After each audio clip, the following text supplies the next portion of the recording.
Le ciel belge, à son tour, survolé par des drones. D'après nos confrères de la VRT, 15 drones ont été repérés cette nuit au-dessus du camp militaire d'entraînement d'Elsenborn, dans les cantons de l'Est, près de la frontière allemande. Laurent Van de Berg nous attend sur place. Alors, Laurent, la défense a-t-elle confirmé ce survol ? Alors non, Anne-Sophie, la défense n'a pas confirmé son survol. Par contre, son ministre, Theo Franken, l'a fait il y a quelques minutes. La base militaire d'Elsenborn a donc bien été survolée par des drones. La défense dit enquêter désormais sur ce survol dans une zone de 28 km². C'est nos confrères de la VRT qui ont rapporté cette information. Une quinzaine de drones ont donc été aperçus, repérés à 1h45 par la police locale allemande. Alors je vous propose d'écouter Theo Franken, il est au micro de Rachel Crivellaro. Ce qui est sûr est qu'il y a plusieurs drones détectés par la police locale, côté belge mais aussi côté allemand. Alors ça c'est sûr. Et pour le reste, on fait une enquête approfondie pour l'instant. Je pense qu'on doit savoir qu'est-ce qui se passe, c'est quoi l'objectif, pourquoi est-ce qu'il est là.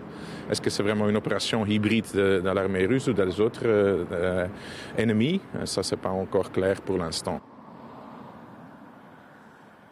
Alors c'est vrai que c'est un premier survol ici en Belgique et qui est évidemment dans un contexte de tension alors que plusieurs aéroports ou sites militaires européens sont survolés. À noter qu'il n'y a plus de confusion à avoir avec la recherche d'un cheval dans la région. C'est une information qui avait circulé. Cette recherche a été effectuée en journée. Je vous propose d'écouter le bourgmestre de Butchenbach. Oui, après quelques coups de fil, je me posais la question, mais d'où ça vient et j'ai pris contact avec les personnes qui cherchaient leur cheval.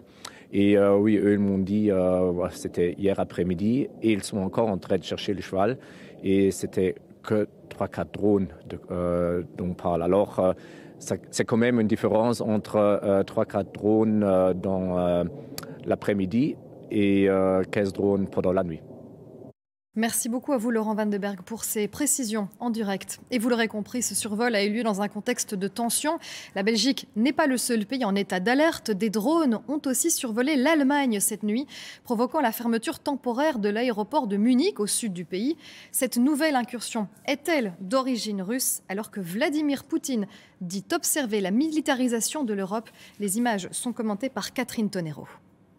Des avions cloués au sol et des passagers coincés toute la nuit à l'aéroport. Le trafic aérien a été suspendu durant plusieurs heures à Munich après que des drones ont été aperçus au-dessus de l'aéroport hier soir. Plusieurs dizaines de vols ont dû être annulés ou détournés, affectant environ 3000 passagers perplexes. We don't really understand the reason behind what is it. Everyone supposes it's Russia, and I do as well. And then, why are they doing it? What they want to provoke with this? It's strange and a bit worrying.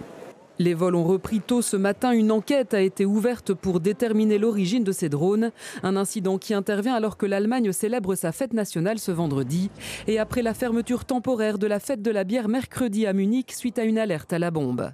L'Allemagne, comme toute l'Europe, sur le qui-vive depuis les multiples violations de l'espace aérien de l'OTAN par des drones suspectés d'être russes. En réponse, les Européens réunis cette semaine en sommet à Copenhague ont notamment promis un mur anti-drone.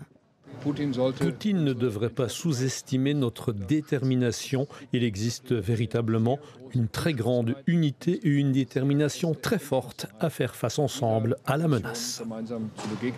Depuis Sotchi en Russie, le président Vladimir Poutine a lui aussi promis de répondre aux menaces perçues depuis Moscou. Nous ne pouvons tout simplement pas ignorer ce qui se passe. Nous n'avons pas le droit de le faire pour des raisons de sécurité et, je le répète, pour notre défense et notre sûreté. C'est pourquoi nous suivons de près la militarisation croissante de l'Europe.